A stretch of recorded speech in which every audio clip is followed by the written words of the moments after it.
Pemirsa, Bank Indonesia melakukan berbagai cara untuk menahan pelemahan rupiah agar tidak terjerembab makin dalam. Salah satunya dengan mengeluarkan aturan kewajiban menggunakan rupiah untuk setiap transaksi di dalam negeri. BI pun memberlakukan kewajiban rupiah ini pada bulan yang bersamaan dengan Hari Bank Indonesia.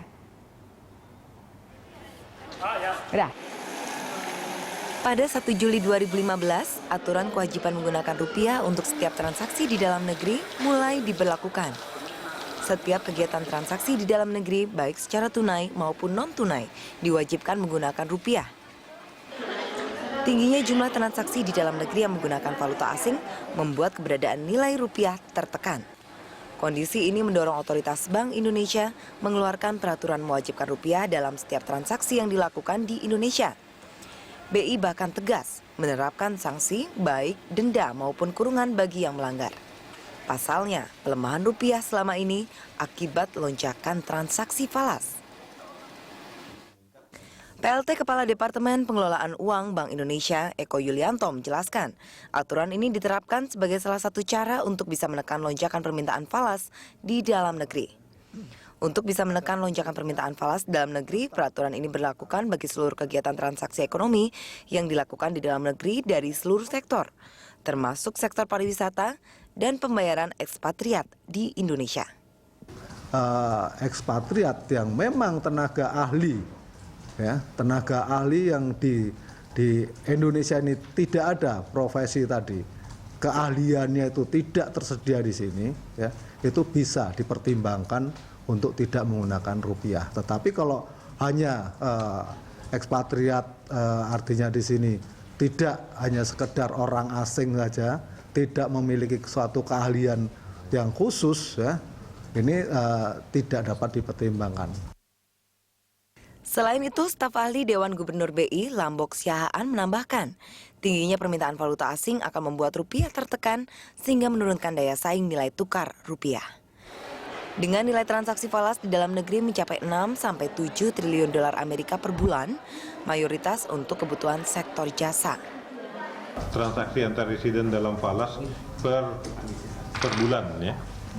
Dan kita lihat bahwa transaksi barang itu non-tunai.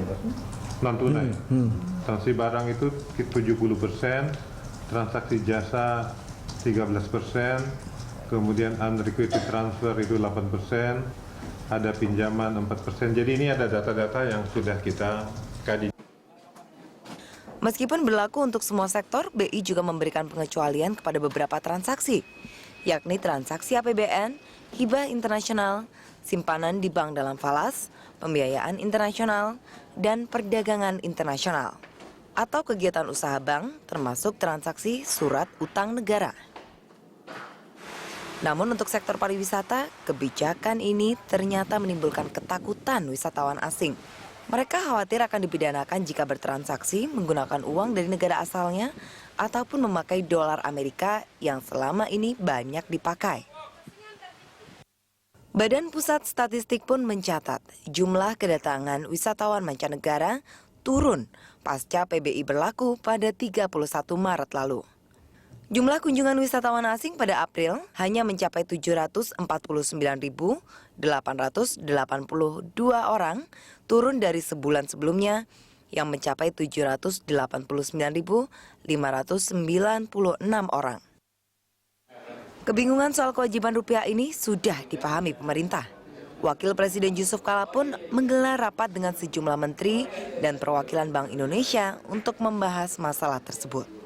JK menegaskan kekhawatiran wisatawan asing harus diselesaikan, mengingat Indonesia membutuhkan kehadiran turis asing untuk menambah pasokan valuta asing dan akan menambah devisa negara. Iya, nominasinya tetap rupiah, tapi bagaimana kalau dolar juga penting masuk kan? Kalau dari luar, kalau dari dalam, kau beli barang di toko jangan pakai dolar lah. Kalau kau beli di Glodok iPad jangan pakai dolar, ukurannya pakai rupiah. Ya supaya orang mengurangi pakai dolar sehingga kita tidak perlu banyak pakai dolar. Intinya itu otomatis. Sudah dikajian Pak, berapa signifikansinya untuk? Wah, so lama kajiannya, tinggal kita lagi mengatur yang Bapak ya. Selain itu, Wakil Presiden Yusuf Kala juga mengimbau masyarakat agar mengurangi penggunaan dolar Amerika Serikat di dalam negeri, seperti untuk membeli alat elektronik. Hal ini diharapkan bisa mengurangi kebutuhan masyarakat terhadap dolar, serta menguatkan nilai tukar rupiah. Tim Liputan Berita 1, Jakarta.